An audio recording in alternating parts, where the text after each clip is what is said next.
Experiencing blue screen crashes on your ASUS ExpertBook L Series?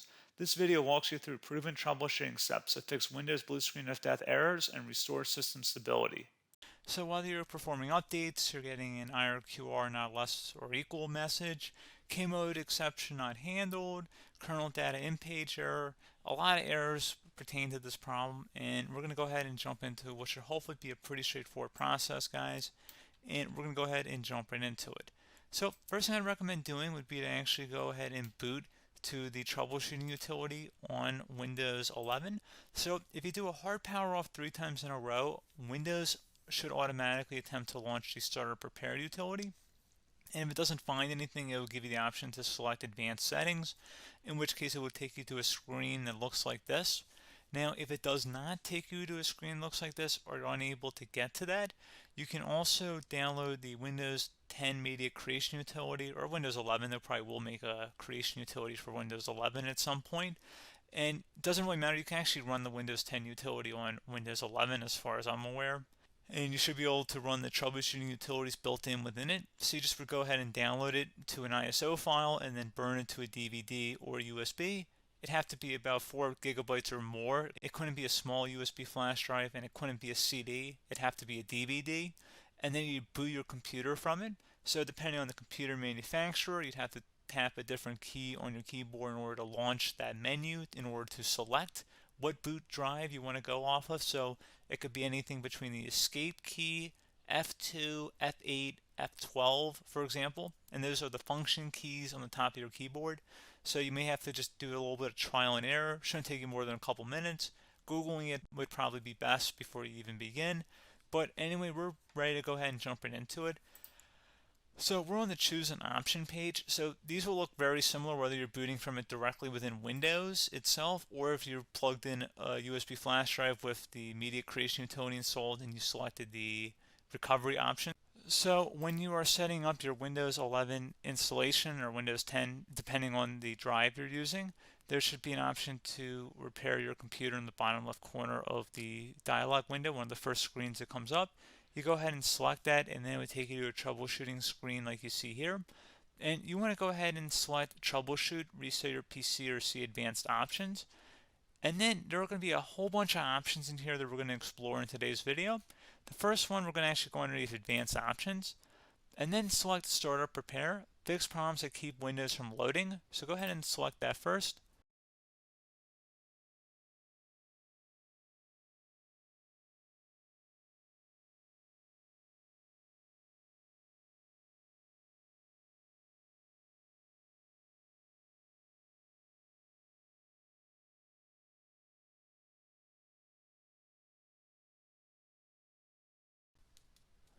Okay, so you can see it could not repair our PC. That was our first option we could try. Something else, if we go back into advanced options here and then select troubleshoot, we're going to go underneath advanced options again. You can go ahead and actually access safe mode by selecting startup settings. And then if you select the restart button, you have the option on the screen select safe mode with networking, which will give you a key on the screen. It'll tell you which key to press to enter that. I believe it's the F7 key. It'll do that for you. I'm not going to go over that in today's tutorial because I don't really want to go into safe mode, but you're more than welcome to attempt that by going into here and then selecting restart.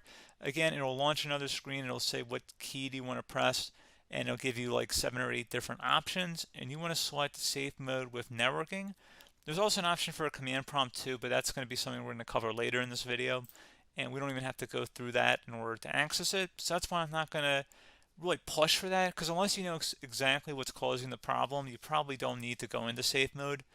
Unless you're trying to recover files, in which case then you definitely can go into safe mode, but we're trying to actually recover our computer here. So I hope that makes sense. Something else we can also try here as well would be to uninstall updates, remove recently installed quality or feature updates from Windows. So if you go ahead and select that, you can uninstall the latest quality updates, which generally is the more day-to-day updates. Feature updates are the less regularly released ones, like the big ones. I would equate it to service packs in like Windows 7 and Windows Vista and Windows XP. So larger updates that occur once or twice a year at most. And the quality updates are more just a regular update. So probably obviously depend. It'll take longer if you're going to try and uninstall the latest feature update versus quality update, and maybe you don't need to go back that far. So just giving you guys a couple of pointers with that. Something else you can also look at here, and we're going to jump into the command prompt in a little bit, but you can select System Restore, which will use a restore point recorded on your PC to restore Windows. And this is something I would highly recommend here, guys. So select Next. Assuming you have a restore point saved on your computer, you go ahead and select the most recently created one, and you'll select Next, and then you'll select the drive. You shouldn't actually have to select the drive. You can scan for affected programs, but we're going to keep it all default here, and then we're going to select Finish. So once started, System Restore cannot be interrupted. Do you want to continue? I think we're going to select yes. I don't think we have anything better to do on our computer right now, so just give it a moment here to initialize. It will take a couple minutes to run, obviously depending on how large your hard drive is and how much is saved on the System Restore point. So just give it a couple minutes here.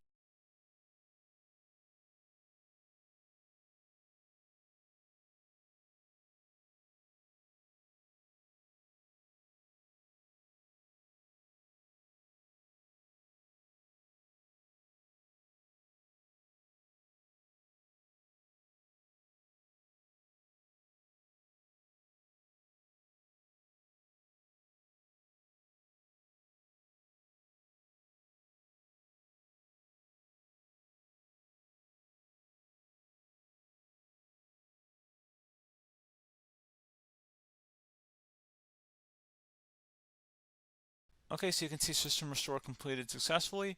The system has been restored. Your documents have not been affected. Click the Restart button to restart your computer. Go ahead and select Restart.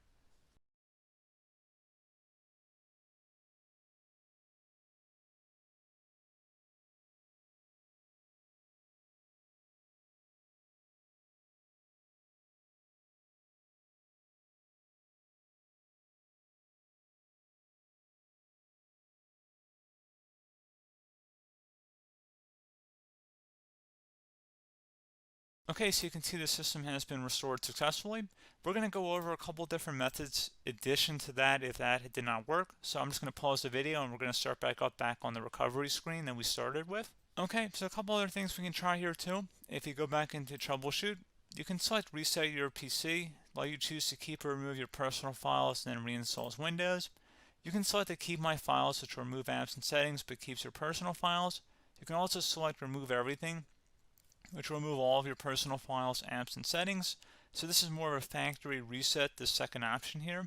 First option, it should not delete all of your personal files. However, it will pretty much clear most of your programs, and keep in mind, there's no guarantee that your information, number one, is even still available and easily recoverable on your computer to the point that you actually would be able to recover anything. And the second point is that there's always a chance that it won't actually recover and it will just do a factory reset anyway. So there's no guarantee that actually would keep your files anyway. So I would recommend trying to get a recovery tool and backing that up first before selecting it anyway. But again, those are a couple of different options. And then something else you can try here if you go back to the choose an option. Another option, if you go underneath choose an option and select troubleshoot, advanced options, and now select where it says command prompt. Okay, so the first thing we should do is type our main hard drive here. In most cases, it should be the C drive. So you just do a C colon and then hit enter on your keyboard. So once you're underneath the C drive, we're going to type in dir and then hit enter on your keyboard. It should have program files, users, and Windows all in there. That's how you know you're in the right directory.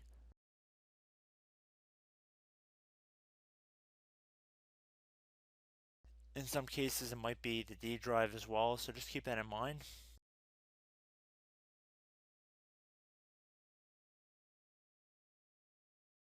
Next thing we're going to do is type in cd space / Windows / system 32 / config, and then you're going to hit enter on your keyboard.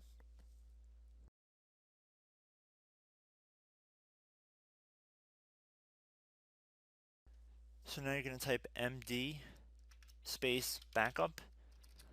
If you've seen other tutorials, it might also say to put down md backup.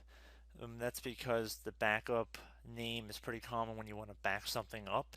So you can name this whatever you want, doesn't have to be backup. So if you've already made a backup folder in the past, you could do backup 1, for example. So once you're done setting the name you want the backup to be called, hit enter on your keyboard again.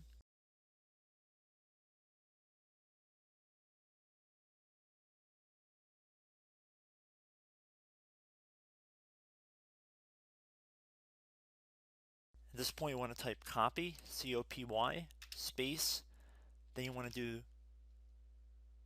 the star symbol above the 8 key, then do a period or a dot, whatever you want to call it, then another star sign, and then another space, and then type backup, and then hit enter on your keyboard.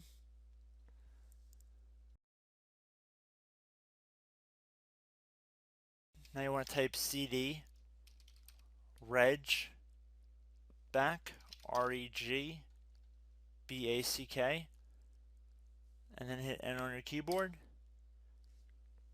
So now that we are under the reg back, so now you want to type dir again, and then hit enter.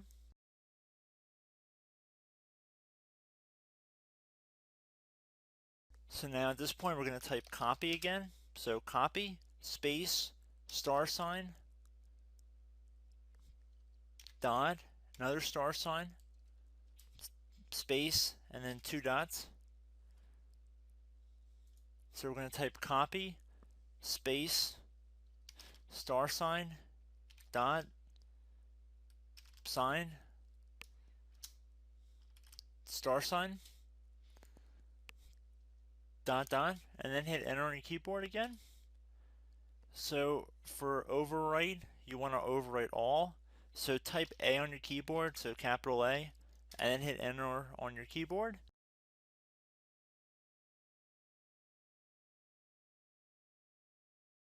So at this point, you should be good to go. You can close out of the command prompt window.